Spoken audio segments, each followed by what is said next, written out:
విశాఖపట్నం, కృష్ణపట్నం, రామాయపట్నం, గంగవరం, కాకినాడ, మచిలీపట్నం మరియు మూలపేట ఓడరేవులతో పాటు ప్రస్తుతం ఉన్న 10 పోర్టులన్నింటినీ ప్రపంచ స్థాయి ఓడరేవులు తీర్చిదిద్దుతున్నాం అన్నారు అధ్యక్ష. అసలు మన రాష్ట్రంలో ఉన్న ఓడరేవులు ఏంటి అధ్యక్ష? ఆల్రెడీ గతంలో ఉన్నది విశాఖపట్నం, కృష్ణపట్నం, గంగవరం, కాకినాడ, ఈ 4 పోర్టులు గతంలో ఉన్నాయి అధ్యక్ష. 75 సంవత్సరాల స్వాతంత్రం వచ్చిన తర్వాత, జగన్మోహన్ రెడ్డి గారి ప్రభుత్వం వచ్చిన తర్వాత రామాయపట్నం, మచిలీపట్నం, మూలపేట ఈ 3 పోర్టులు తీసుకోవడంతో పాటు కాకినాడ గేట్వే పోర్టు తీసుకొచ్చింది 4 పోర్టు ఇప్పుడు అధ్యక్ష. గతంలో 8 ప్లీజ్ ప్లీజ్ డిస్టర్బ్ చేయబాక్ ప్లీజ్. గతంలో అధ్యక్ష 4 పోర్టులు రాష్ట్రంలో ఉంటే ఈ ప్రభుత్వం 5 సంవత్సరాల్లో కోవిడ్ పరిస్థితులు ఉన్నా కూడా 4 పోర్టులు పర్మిషన్ తీసుకొచ్చి ల్యాండ్ ఎక్వైర్ చేసి మొత్తం పర్మిషన్లతో పాటు నిధులు కేటాయించి 4 పోర్టులు ఈ రోజు సగం పనులైన అధ్యక్ష. ఆ 4 పోర్టుల మధ్యలో ఈ 10 నెలల నుంచి పనులు ఆగిపోయినాయి అధ్యక్ష. అయితే 10 పోర్టులు గతంలో ఉన్నోడితో పాటు మేము తీర్చిదిద్దామని చెప్తున్నాం అధ్యక్ష. ఇది మీరు రికార్డ్ చెక్ చేసుకోండి. మేము కానీ నేను ఏదైనా సత్యదూరంగా మాట్లాడుంటే నా మీద ఏ చర్యలు తీసుకున్నా నేను సిద్ధం అధ్యక్ష. ఇది మాత్రం నిజం. మీరు గవర్నర్తో అబద్ధం ఆడిచ్చారు, ఈ బుక్ లో ఉంది, ఇది చూసుకోండి మీరు. సరే సత్యదూరం అని చెప్తున్నాం కదా, సత్యదూరం అధ్యక్ష. ఇదే కాకుండా అధ్యక్ష ఈ పోర్టులకి బిజినెస్ రావాలి అంటే 5 రాష్ట్రాలు మన రాష్ట్రంలో ఆధారపడున్నాయి కాబట్టి తెలంగాణ కానీ, కర్ణాటక కానీ, ఛత్తీస్గఢ్ కానీ ఇలా అన్ని రాష్ట్రాలు మన మీద, కర్ణాటక కూడా కొంత ప్రాంతం మన ఆధారపడి ఉందని నేషనల్ హైవేల అధ్యక్ష గత ప్రభుత్వంలో 39,000 కోట్ల రూపాయలతో పోర్ట్ కనెక్టివిటీ నేషనల్ హైవేస్ భారతదేశ ప్రభుత్వం ఇచ్చింది అధ్యక్ష. మన ప్రభుత్వంలో మన ఎంపీలు తీసుకొచ్చారు అధ్యక్ష. అది కూడా ఆర్థిక విధ్వంసం అడుగుతాను అధ్యక్ష. ఈ సందర్భంగా నేను అయిపోయిన తర్వాత ఫిషర్మెన్స్ అందరికి కూడా ఆక్వా అభివృద్ధి చెందుద్దని చెప్పని దాదాపు 9 ఫిషింగ్ హార్బర్స్, 5 జెట్టీస్ గత ప్రభుత్వంలో నిర్మాణం చేపట్టింది అధ్యక్ష. అది కూడా వాస్తవం అధ్యక్ష. రికార్డులు చెక్ చేసుకోవచ్చు.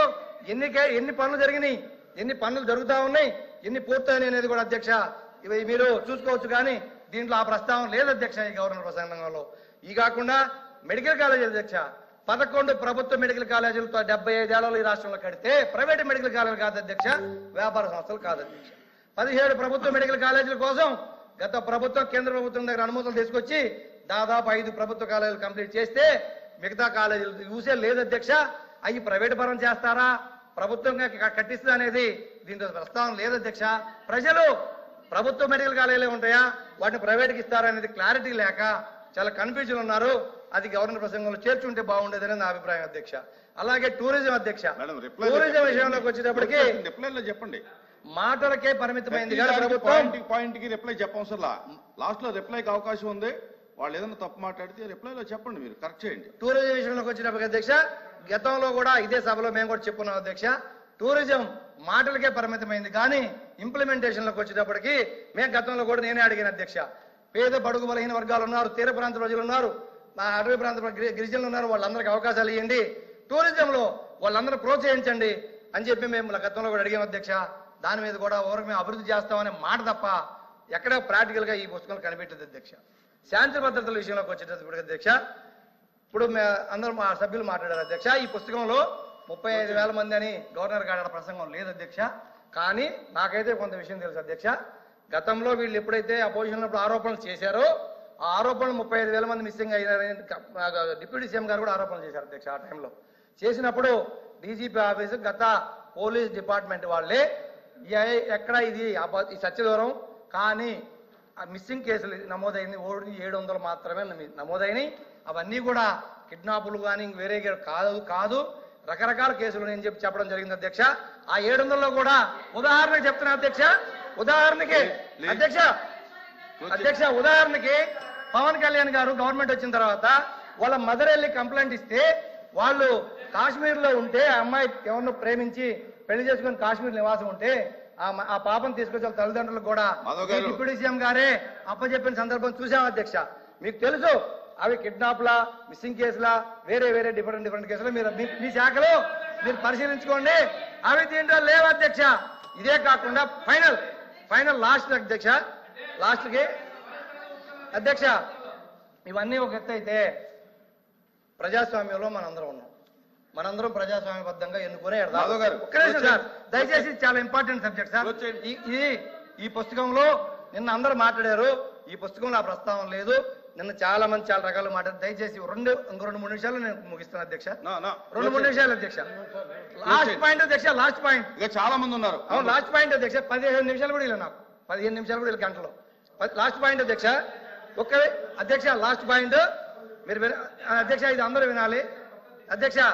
అధ్యక్ష, ఇప్పుడు ప్రజాస్వామ్య వ్యవస్థ, భారత రాజ్యాంగం, వాటి మీద గౌరవం ఉండి అందరం కూడా దాని ద్వారా ఎన్నుకొని సభలకు వచ్చారు అధ్యక్ష. చాలా విచిత్రంగా మాట్లాడుతున్నారు అధ్యక్ష. నిన్న గవర్నర్ స్పీచ్ అయిపోయిన తర్వాత అందరూ బయటకు వచ్చేసి ఏంటంటే ప్రభుత్వం ఒకటి ఉంటుంది అధ్యక్ష, ప్రతిపక్షం ఒకటి ఉంటుంది అధ్యక్ష. ప్రభుత్వం అంటే ఏంటి? అధికారాన్ని వాళ్ళు భాగస్వాములు కావచ్చు, వాళ్ళు కావచ్చు పంచుకొని ప్రజల చేత ఎన్నుకోబడి ప్రభుత్వంలోకి వచ్చారు అధ్యక్ష. ఒక్క నిమిషం ఎన్నుకోబడి వచ్చారు.